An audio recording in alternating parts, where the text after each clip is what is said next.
everybody who watch my videos know I love to talk, man. You know, I like to really give details, you know, and everything like that. I don't never plan out my videos. Today, I probably planned it out more than I usually plan out my videos.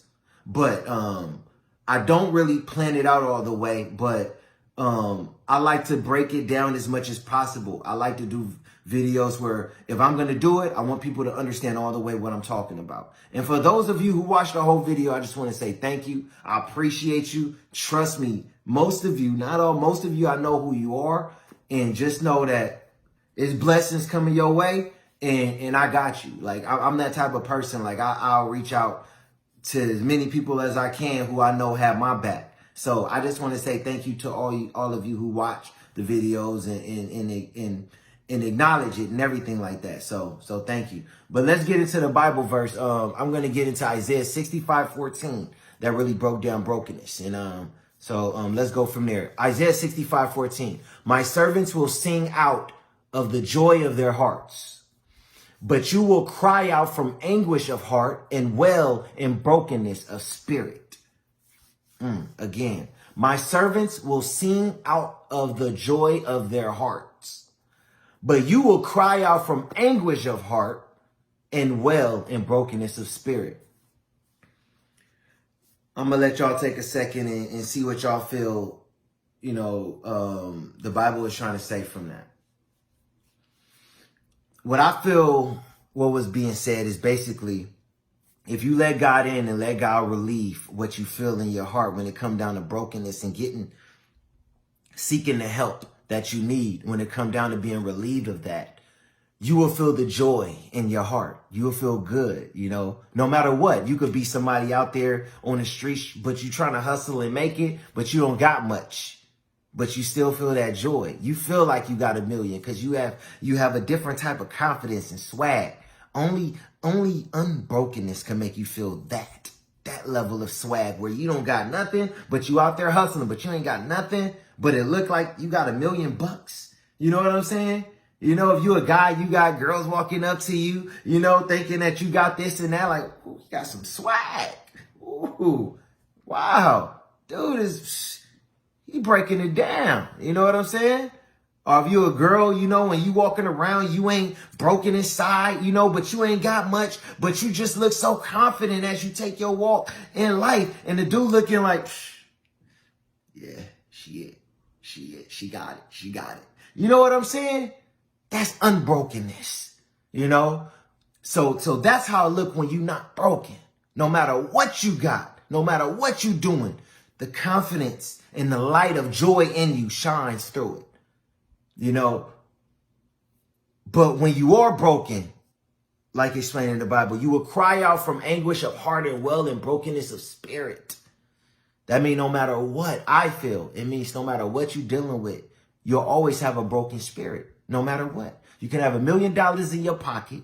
You could feel like you balling and doing whatever you want to do out here, but you will still have a broken spirit. So you will always circle right back around to feeling like something is missing. My heart ain't right. My mind ain't right. You know, just like I said, just like a drug. You know, you go feel like you do something to feel good for right now, or you gain something to feel good for right now, but not fully committing to let go and be relieved of that brokenness. It's always going to circle back around and you not feeling good, you know? And that's where things like people, no, and this don't have nothing to do with money, what you got, what you doing, have a business, it don't matter. It always circle back around to you starting to think certain things in your head, whether it's suicide, not loving yourself, hating others, wanting to do this, just a whole bunch of negativity. So that's why it's important to be relieved of that brokenness. Seek God for help when it comes down to the brokenness that you feel and be relieved of it and let it go. I don't know if anybody have heard of Tony Evans. Tony Evans, I'm pretty sure a lot of people have. He's a very, very smart dude. He written a whole Bible commentary book. Oh my God, it's so amazing. But he break down a lot of scriptures and things in the Bible. But one thing that Tony Evans said about this breaking down the verse was basically people not feeling like they have an outlet from church or others in the faith sometimes bring discomfort to the relationship you could build with being and living in the faith and letting go of this brokenness. You know what I'm saying? He was also explaining that it's not anybody's responsibility to make you feel the type of joy and relieve you of your brokenness. It's not your responsibility, but he's just saying that basically your relationship will far surpass anything you will ever feel in life. And some find it difficult to fully commit if they don't feel the comfort to do it. I was that person. I was in that place. You know, I want you to really get what Tony Evans is trying to say. He's not trying to say it's anybody's responsibility, basically, to relieve you of that brokenness. It's not nobody's responsibility. But just to be honest, because I was that person before. A lot of people don't feel the comfort sometimes in a church house because they may feel like they've been getting judged, or they're dealing with judgmental people and individuals, or they may not feel it from people in their family that they may look at as, and I'm gonna just say it, uppity Christians. You know, people who say, oh, you do this wrong and you do that, you going to hell. Oh, you broke one of the commandments. Oh, you not really saved. You not really Christian. You know, a lot of individuals don't want to deal with that and go through that. So they run away from it and they just deal with that brokenness. They don't know how to be relieved of it, you know. Eventually, sometimes, just like myself, some of those people may get to the place in life to where they understand how important a relationship is with God, or they hit rock bottom and get to a place to where they like, look, I'm in a place where I need God. I need him in my life. And then they fully commit and start to be relieved of those things. You know, some people would take that, you know, but I think it's important for people to start having an outlet as well. And a lot of people do not always feel that in church and in different places to where, you know, it's a strong community of Christians and other people to where they could feel the comfort of being relieved of that brokenness, you know, and things like that, and being open to the faith, you know, and things like that. So I believe that was one of the things that he was just kind of trying to say. And I want to dig into that a little bit more, because this, like I said, is something that I've dealt with at a high level in my childhood and growing up.